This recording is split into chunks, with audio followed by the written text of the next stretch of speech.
허광한이 주인공이라 당연히 대만 영화일 것이라 생각했습니다. 처음 타이틀이 올라갈 때 감독 등이 일본 이름이더라고요. 그 후에 청춘 18X 너에게로 이어지는 길은 일본 영화라는 걸 알았죠. 일본과 대만에서 촬영했지만 마지막 스태프 등을 봐도 일본인이 대다수더라고요. 순수하게 대만 영화가 아닌 내용상 3분의 2가 대만이 배경입니다. 일본 영화 특징이 다소 정적이고 슬픔이 전제되는 느낌이 많거든요. 최근 한국에 개봉한 로맨스 영화를 보더라도 그런 분위기가 많거든요.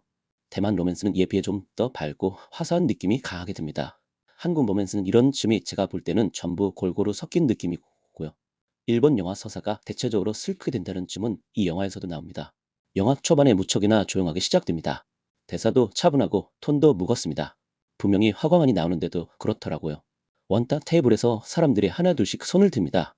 그러자 허광한이 연기한 지미가 갑자기 난리를 치며 소동을 벌입니다.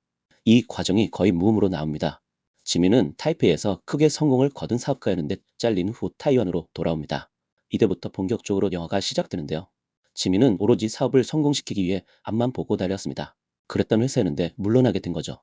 무엇을 해야 할지에 대한 고민을 하려는데 집에서 카드를 보게 됩니다. 지미가 18살에 함께 알바를 했던 아미가 보낸 카드입니다. 나중에 크게 성공하면 그대 가서 만나자는 카드였죠.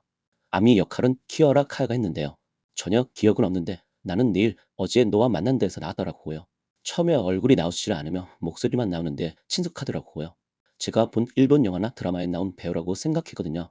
그렇게 볼 때 일본 여배우 목소리가 좀 비슷한가 봅니다. 일본어가 갖고 있는 특징이 여성인 경우에 그렇게 들리나 봅니다.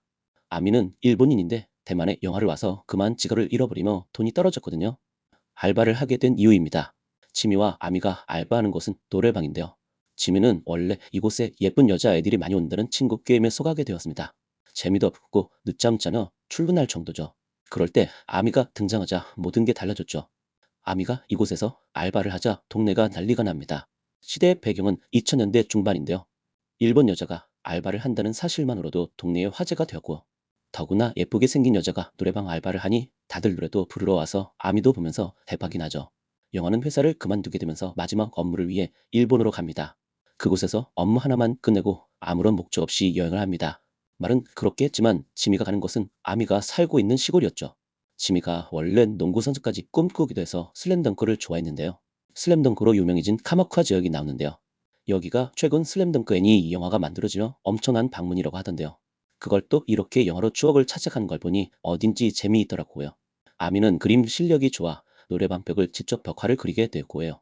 처음 볼 때부터 아미가 마음에 들었던 지미는 어려운 걸 도와주며 사랑을 키웁니다. 아미와 지미가 일본 영화 러브레터를 보는 장면이 있는데요. 당시에 일본뿐만 아니라 한국, 대만 등 동아시아에서 엄청나게 히트를 했나 봐요. 당연히 영화를 보자고 한 건 데이트 신청이고 아미도 이를 받아들이죠. 지민은 극장에서 아미 손을 잡으려고 했는데요. 영화 내용에 푹 빠져 손잡는 걸 잊고 말더라고요. 아미도 영화가 끝나자 펑펑 울어 얼굴이 눈물 범벅이 되고 해요. 지민은 그렇게 아미에게 갈수록 푹 빠지게 되고요. 아미도 직접적으로 표는 내지 않지만 지미를 좋아합니다. 지미와 아미는 국적이 다르지만 서로 대화하는데 큰 지장은 없습니다. 지미가 원래 일본어 공부를 했는데 아미 덕분에 더 열심히 했으니까요. 지미는 아미를 찾자 일본에서 여행을 하던 중 여러 사람을 만납니다. 그 중에서 스스로 고등학생이라는 코지 역의 마츠에다 슌스케가 나오는데요. 너무 해맑게 웃는 모습이 매력적인 배우죠. 함께 잠시 여행을 하는데 은근히 브로맨스가 나오더라고요. 참고로 허광원이 출연한 작품의 학생 역할이 상당히 자주 나오는데요. 현재 나이가 어느덧 33세인데요. 이번 작품을 끝으로 학생 역할은 이제 안 할 것이라고 하네요. 지민은 실제로 아미가 대만에서 떠난 후 오로지 사업만 전념합니다. 사귄 여자도 일하느라 금방 헤어지고요. 아미도 세계를 돌아다닌다는데 남친이 있다고 이야기를 하고요. 지민은 사업에만 미친 듯이 일하는 이유가 나중에 나옵니다. 사랑했던 사람을 다시 만나는 건 좋을 수도 있고 아닐 수도 있습니다. 지미가 아미를 찾직하는 건 사실 이유가 있습니다. 마지막에 그 비밀이 밝혀지고요. 영화는 원래 블루폭스가 인터넷에 쓴 여행 에세이를 근거로 만들어졌는데요. 무려 10년 만에 완성된 거라고 하네요. 제목 숫자인 18살에 X1을 한 36살이 현재의 지미 나이입니다. 인생이 2배가 될 동안 지미와 아미는 어떤 변화가 있었을 그걸 보는 게 이 영화의 핵심입니다. 청춘은 언제나 아름답지만 아프고 서툰 게 매력이겠죠. 인생이란 마음먹은 대로 되지 않네요.